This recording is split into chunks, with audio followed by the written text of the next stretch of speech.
In this video, I'll be sharing with you guys the absolute key to my travel videos, color grading. How to achieve a cinematic film look in Premiere Pro, turning footage like this to this.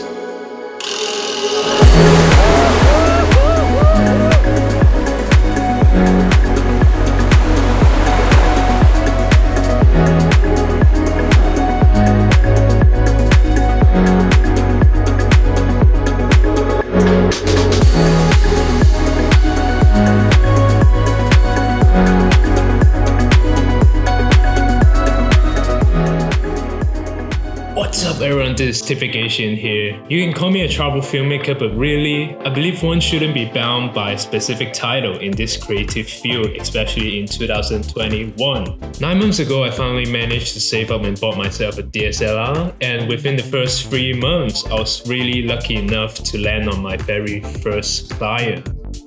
From just a normal backpacker trying to figure out life, to building a freelance career, getting recognition from clients and creatives.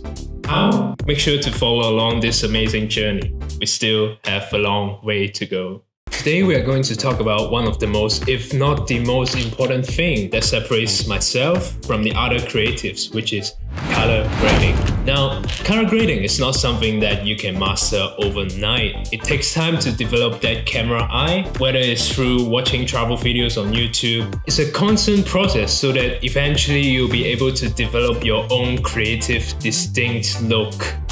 Listen, don't buy lots. Start diving into the lumetri color in Premiere Pro. Get your hands dirty by playing around each and every slide bars on the Premiere Pro, and that, my friend, is how you fast-track learn and understand the fundamentals of color grading. So go ahead and dig through all your old GoPro, iPhone footage or whatever. Find your favorite frames and let's get into business. Alright, so let's jump into Premiere and let's get started. So here we've got our first scene, which is from our latest travel videos in Nusa. So I'll just quickly play ahead. So this is the raw footage apparently, 120p, and this is the final cinematic look that I'm trying to go for. So before talking about any form of color grading, it's important to note that the most common mistake that beginners make is skipping out the step of color correction before color grading. So what I mean by color correction is, if you open the lumetri scopes, this is a parade form and this is a waveform. You can see the reds, greens and blues are pretty much evenly distributed in this clip, but this is not always the case. So usually what you do before any color grading is to make 3 colors as balanced as possible and to make the exposure within the certain depth.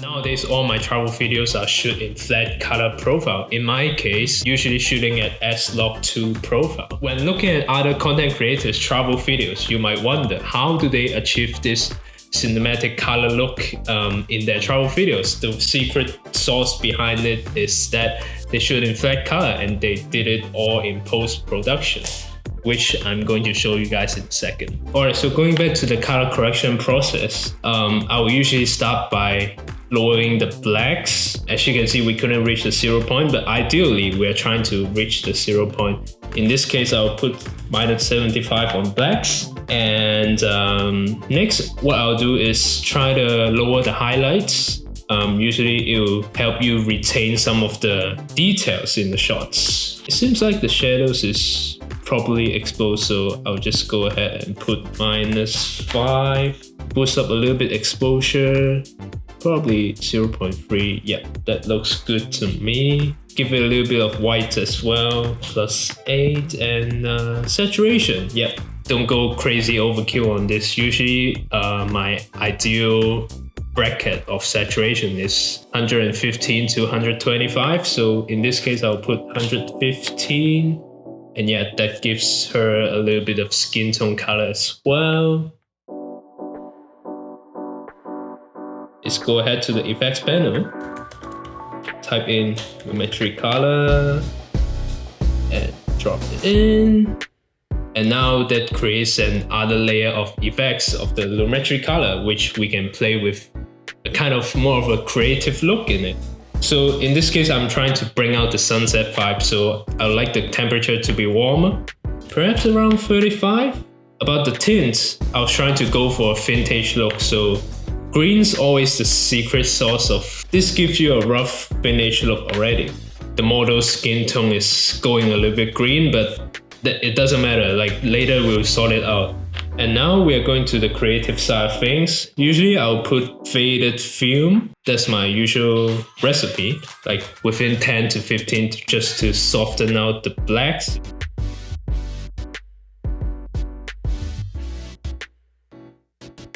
Vibrance, I'll usually go within 20, 30. Again, don't go overkill in it. Well, now it looks pretty good to me. So moving on to the next area, which is color wheels. In this case, I will start with an extreme yellowy highlights. I want to bring the sun glare into a vintage yellowy look. I want to add some colors into the bright part. When you're adjusting the highlights, it's not only adjusting highlights. It's kind of misleading. You have to counteract on the other parts. For example, here, I'll try to bring down the midtones towards the teal area, so they counteract each other. And then shadows, I was trying to bring in a bit of a orange and red look, just to make it a warm look on the model's skin tone. And yeah, that's basically it. And voila, quite a decent looking look already. A little bit of vignette, just a subtle minus 0.2. So you can see the difference here, before and after. When I say don't buy LUTs online, because one of the things that Premiere Pro has their own input LUTs as well, so you can play around, and I would say these LUTs look pretty good to me as well. So one of my personal favorites is the Fuji 3510, and add it to it, boom!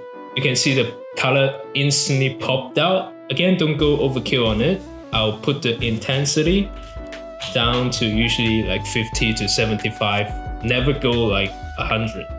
So yeah, now it looks really smooth color to me. I usually don't try to mess with curves because I feel like there's too much, like what I'm doing is already enough.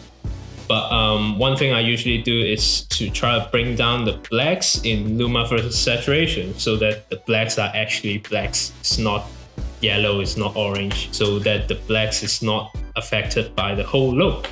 Oh la la, this look is looking pretty decent to me right now. So what do you guys think so far?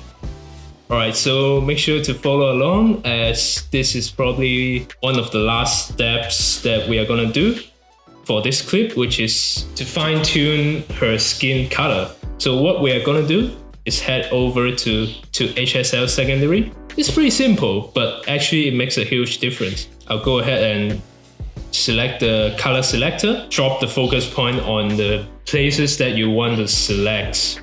In this case, the model's face. And as you can see, when you tick the box, it's actually only her skin color is selected. And when you fine tune the selection, just like that,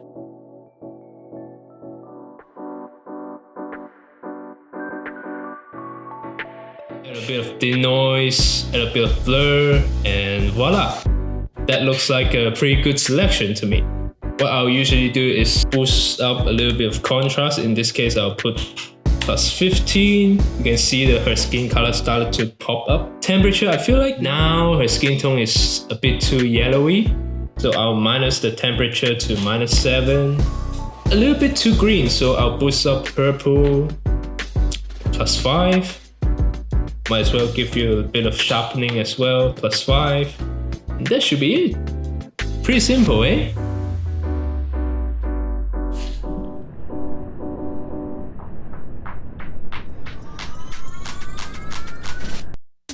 So scene 2, we've got a little collaboration project going on last year that I did with the infamous James Jackson in Sydney, who is a professional dancer with over a decade's professional dance experience. And this is my first ever choreography. So it was honestly a blessing to be able to work and collaborate with him. Comparing this, my beginning of my freelance career, as compared to him having tons of experience doing dance and Las Vegas tour all over the world, all sort of things. But most importantly, it's not just about his professional dance experience, but also he's been a genuine, kind person to be working with. So let's jump into Premiere, and we've got this freaky little scenes here. And he's doing one of his dance moves, which is mesmerizing. So as always, we are always starting with color correction before performing any color grading. I'll bring up the greens, so -10 in tint. So as you can see now, it's more evenly distributed. And to the waveform, we can see that there's some room between 0 and 10 and 90 and 100. So we can try to expand that waveform a little bit. So I'll bring it to maybe -30.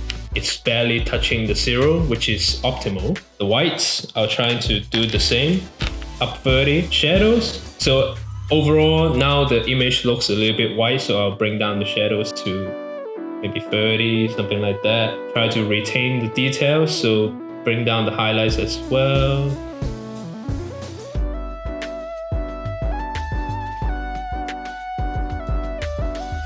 Midtones, yeah, there we go.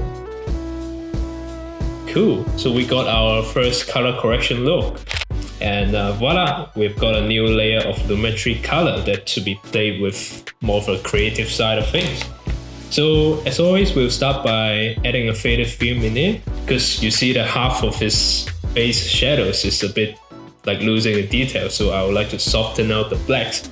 So that's why I put 20 instead of 15. Vibrance, I like every color of it to pop out, so I'll give it, let's say, 35.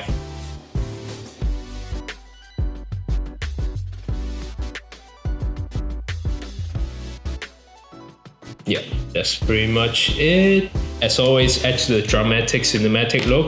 You gotta give it a little bit of vignette. So here in this occasion, -0.5, and boom, look at the before and after. Quite a huge difference actually.